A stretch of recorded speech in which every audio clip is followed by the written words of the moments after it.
Halo, saya Adi dari VA Pro Audio dan juga VA Channel. Di video kali ini saya akan membahas sebuah speaker manajemen atau DLMS dari Paslab tipenya Symphony 2600. Ada dua tipe di Symphony ini, yaitu Symphony 2600 dan Symphony 4800. Yang membedakan dari kedua tipe tersebut adalah bagian input dan juga output. Yang 2600 2 input 6 output, sedangkan yang 4800 4 input dan 8 output. Sedangkan fitur dan juga cara penggunaannya sama persis di kedua tipe tersebut. Teman-teman bisa mengikuti cara menggunakan Symphony 2600 ini jika teman-teman memiliki Symphony yang 4800. Untuk secara detailnya teman-teman bisa melihat spesifikasi yang ada di manual book di DLMS Symphony 2600 ataupun 4800. Dalam paket pembeliannya ini kita sudah akan mendapatkan satu unit DLMS atau Speaker Management System, tergantung teman-teman yang membelinya 2600 atau 4800 tipenya. Kemudian ada CD drive di dalamnya, itu isinya ada manual book dan juga ada software atau aplikasi yang digunakan untuk remote dari laptop ke DLMS ini. Kemudian ada kabel USB yang digunakan untuk menghubungkan antara si DLMS dengan laptop. Nah, nanti saya akan coba laptop yang di samping saya ini.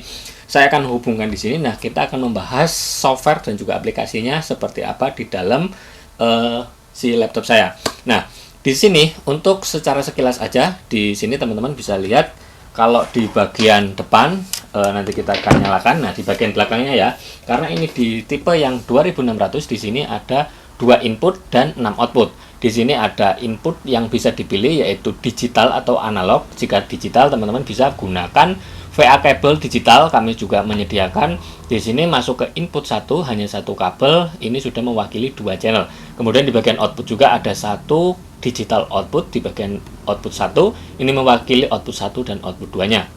Nah, untuk cara koneksinya di sini teman-teman mungkin sudah terbiasa ya, saya sudah sering membahas bagian port untuk koneksi dari DLMS ke PC atau laptop kita. Di sini ada RS232, ada Ethernet. Jika teman-teman ingin jarak jauh untuk kontrol si DLMS ini bisa gunakan kabelan, bisa sampai 70 meter. Kemudian di bagian depannya ini ada port USB. Nah, di sini USB B ya. Kita coba nyalakan. Di sini posisinya sudah nyala. Kalau teman-teman lihat di sini ada layar LCD ya. Kemudian di sini ada beberapa tombol, ada tombol menu dan juga tombol edit di bagian input dan juga output. Ada satu encoder di sini yang digunakan untuk setiap kita mau mengubah apapun, di sini kita bisa gunakan encoder ini. DLMS atau Speaker Management Symphony tipe 2600 dan juga 4800 sama-sama menggunakan prosesor dengan sample rate 96 kHz dan 32 bit. Dengan ADDA-nya cukup lumayan baik untuk hasilnya. Ini cukup bertenaga juga, headroomnya cukup lumayan besar untuk DLMS Symphony ini. Nah, untuk teman-teman secara detailnya fitur-fiturnya seperti EQ, crossover, kompresor, limiter, delay dan lain-lain nanti kita akan bahas di dalam software atau aplikasi di laptop saya. Nah, caranya teman-teman harus hubungkan laptop dengan DLMS-nya. Saya di sini menggunakan kabel USB tipe B. Teman-teman bisa gunakan RS232 atau 485 dan juga kabel Ethernet atau kabelan ya. Di sini saya akan masukkan di bagian depan sini ya. Oke, sekarang ini kita akan mencoba bagaimana kita menggunakan aplikasi atau software bawaan dari DLMS Symphony 2600 atau 4800 tipenya. Sekarang ini kabel USB-nya sudah saya hubungkan dari laptop saya di sini, kemudian ujungnya di sini masuk ke DLMS atau Speaker Management System seperti ini. Oke. Nah, teman-teman lihat di bagian ini. Ini kabel USB B sudah masuk di sini. Nah, sekarang saya akan membuka software atau aplikasi dari Symphony 2600-nya. Nah, untuk teman-teman yang belum install software atau aplikasi bawaan dari Symphony 2600 atau 4800 tipenya, kalian bisa install terlebih dahulu. Untuk software atau aplikasinya ada di setiap pembeliannya, teman-teman akan dikasih CD drive-nya. Nah, langsung aja install, caranya gampang banget. Tinggal teman-teman buka file yang ada .exe-nya, teman-teman install sampai selesai, maka otomatis akan terinstall. Nah, teman-teman bisa gunakan Windows 8 ataupun Windows 10 dan juga Windows 11. Di sini saya sudah install. Di sini langsung aja saya masuk ke aplikasi atau software yang udah terinstall di laptop saya. Untuk pertama kali teman-teman akan melihat tampilan Symphony 2600, itu tipe yang sekarang saya gunakan. Ini DSP editor versi 1. Nah, jika kita menghubungkan DLMS pertama kali ke laptop. Jika kabelnya sudah terhubung, maka otomatis akan scan seperti tadi. Nah, ini sudah terhubung ya. Saya akan besarkan di sini. Teman-teman lihat di bagian ini. Ini adalah statusnya online. Ini untuk DLMS Symfony 2600 dan juga 4800, teman-teman bisa menggunakan 3 koneksi, bisa kabel USB-B, bisa Ethernet atau kabelan, dan juga bisa menggunakan port RS232 atau 485 di bagian belakangnya. Nah, sekarang di sini kalau ini posisi sudah online, maka ini kita bisa remote si aplikasi ini untuk menjalankan fitur-fitur yang ada di DLMS Symfony 4800 atau 2600-nya. Dan jika pertama kali ini belum terhubung, masih offline seperti ini, kita mau edit di sini pun nggak akan mempengaruhi perubahan fitur yang ada di dalam DLMS. Tapi jika ini posisinya online, teman-teman klik aja di sini. Nah, ini akan scan ulang seperti ini. Nah, jika ini udah online atau sudah terhubung antara software atau aplikasi dengan DLMS, maka di sini statusnya akan online. Nah, di sini saya akan sedikit menjelaskan aja fitur-fitur apa aja yang ada di dalam DLMS atau Speaker Management Symfony 2600 ini. Yang pertama di bagian atas ini ada edit A, edit B, ada input A dan input B. Di sini ada mute-nya. Kemudian di bagian outputnya sama. Di sini ada edit 1 sampai edit 6. Ini untuk output edit 1 sampai 6 dan juga ada mute-nya di bagian bawahnya. Ketika teman-teman mau edit fitur yang ada di sini, pastikan teman-teman klik terlebih dahulu. Jika di bagian input, klik inputnya ini. Di sini input A dan juga input B. Di sini ada menu-menu untuk inputnya. Jika mau mengubah bagian outputnya teman-teman bisa klik edit yang di bagian output. Kemudian untuk menunya, ini adalah menu yang sebelah kanan. Jika input ini sebelah kiri, yang output ini sebelah kanan. Untuk fitur-fitur yang ada di bagian input, teman-teman lihat di sini ada gain. Gainnya ini di bagian bawah di sini ada gain input dan juga gain output. Kemudian di sini ada mute. Nah, mute-nya ini sama di bagian input dan juga output. Di sini ada juga ya. Teman-teman bisa lihat kalau untuk mute-nya ini di bagian atas di sini. Nah, ini ada mute setiap input dan juga outputnya. Kemudian di sini ada get. Nah, get ini hanya ada di bagian input, sedangkan di bagian output di sini ada namanya limiter. Karena di bagian output yang kita butuhkan adalah limiternya. Kemudian di sini ada fase. Fase itu pembalik fasenya. Di bagian input dan juga bagian output sama, ada juga untuk fase. Nah, fase ini di sini adalah pembalik untuk polarity. Di bagian input dan juga output sama ya, ada inverse. Inverse ini yang posisi terbalik atau 180 derajat jika kita di bagian manual untuk di DLMS-nya. Oke, saya normalkan kembali. Nah, di sini ada PEQ. Di sini jika teman-teman edit bagian input, pastikan yang diklik di bagian input berarti ini posisinya input sedang mengedit bagian input B-nya. Kalau di posisi yang dieditnya B, jika yang A, pastikan ini kliknya di bagian A. Bagian input atau PEQ-nya di sini ada 8 PEQ. Untuk tipe filternya di sini ada banyak sekali pilihan, bisa menjadi PEQ, peak, kemudian low shelving, high shelving, low pass -6, low pass -12, high pass, dan juga di sini ada all pass 1 dan all pass 2. Kemudian di sini ada bypassnya juga, membandingkan antara yang sebelum di EQ dan yang setelah di EQ seperti apa. Teman-teman bisa gunakan fitur bypass per EQ-nya, atau teman-teman bisa gunakan fitur yang ada di bypass di sebelah kiri ini. Nah, jadi otomatis akan terbypass semua EQ yang kita gunakan di sini. PEQ input ada 8. Di bagian outputnya di sini ada 9 PEQ dengan menu ataupun tipe yang sama persis di bagian input. Ada peak, low shelving, high shelving, low pass, high pass, dan juga all pass filter 1 dan all pass filter 2. Untuk bypass dan juga resetnya di sini sama. Ini ada bypass dan juga reset. Di bagian input dan output sama ya. Jadi kita bisa menampilkan untuk magnitude-nya atau pasenya. Jadi ada dua tampilan yang bisa dipilih, magnitude ataupun pasenya. Di sini ada kompresor. Nah, di bagian input ada kompresornya yang bisa difungsikan di sini.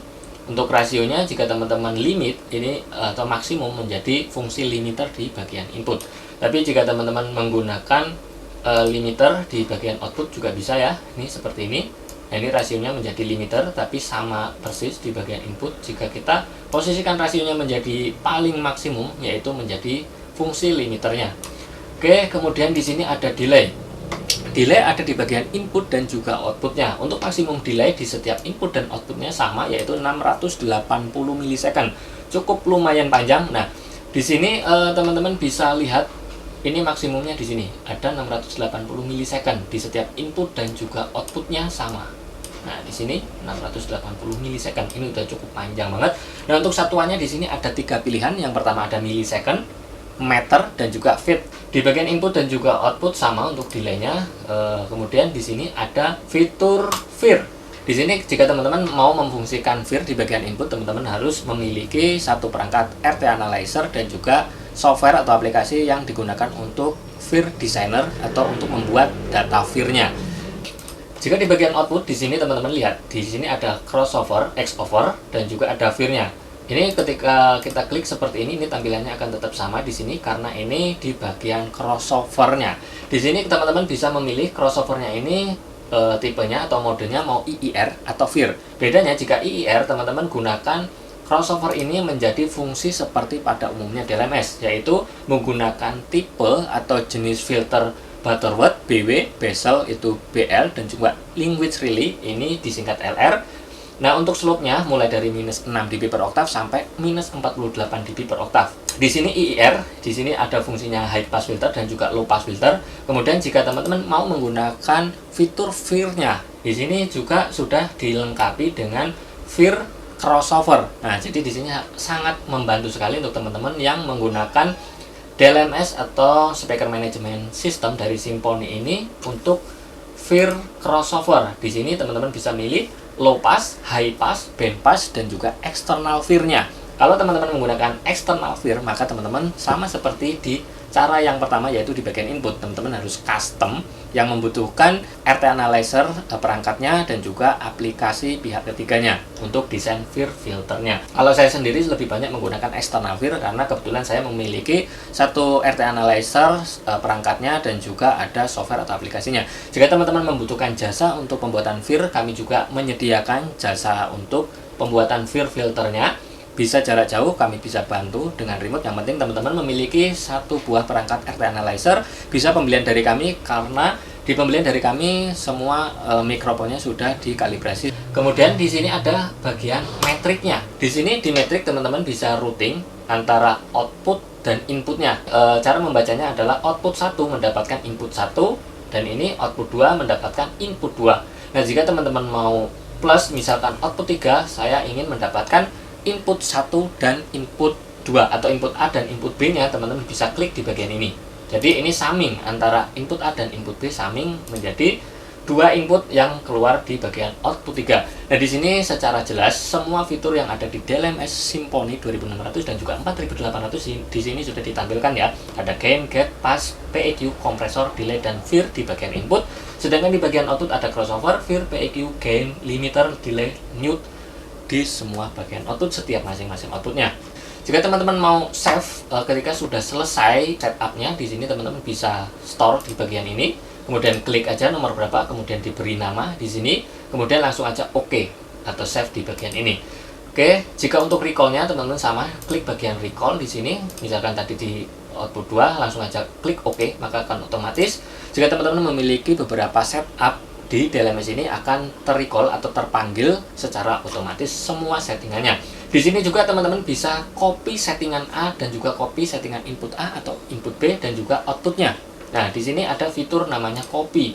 Di sini input bisa di copy antara input A ke input B atau dibalik, misalkan input B ke copy ke input A-nya. Tinggal diklik di sini maka akan otomatis tercopy. Atau di bagian outputnya di sini teman-teman bisa copy outputnya. Nanti tinggal klik aja mau input ini sumbernya dari output berapa ke tujuannya ke output berapa. Oke, kemudian di sini bisa link. Nah, untuk teman-teman yang biasa menggunakan DLMS atau Speaker Management, settingannya tidak mau ribet, yaitu input A disamakan dengan input B, teman-teman bisa link aja di bagian ini. Nah, di bagian ini maka otomatis settingan di bagian input A dan B akan sama persis ketika kita mengubah setiap parameter yang ada di input A-nya. Jadi input B-nya akan ikut secara otomatis. Sama halnya dengan di bagian output. Kita bisa link di bagian output, misalkan output 1 dengan output 2 atau misalkan dengan output 4. Saya exit.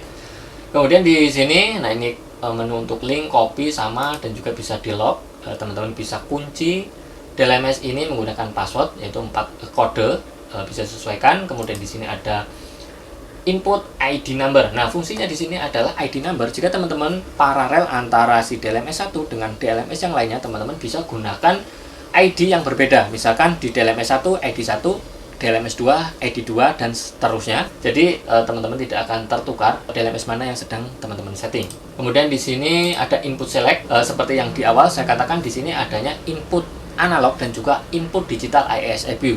Jika teman-teman mau memfungsikan input IES-EBU-nya, klik aja di bagian ini, maka akan otomatis di bagian inputnya akan berubah menjadi IES-EBU atau digital input, yang bisa teman-teman masukkan bagian inputnya di input A, maka akan mewakili input A dan input B-nya dalam satu kabel ini. Saya kembalikan ke analog karena saya menggunakan analog. Nah, dan juga di sini di bagian outputnya sama ya, bisa memilih antara analog ataupun IES-EBU digital. Tapi di sini untuk outputnya teman-teman bisa menggunakan di bagian output 1 aja, karena di sini yang IES-EBU hanya output 1 dan output 2 aja ya. Kemudian di sini adanya analog input di bagian inputnya, maka ini sumbernya dari XLR ataupun digital. Kemudian di sini ada pink noise, sine wave, dan juga white noise. Nah, untuk levelnya teman-teman bisa atur di bagian ini. Oke.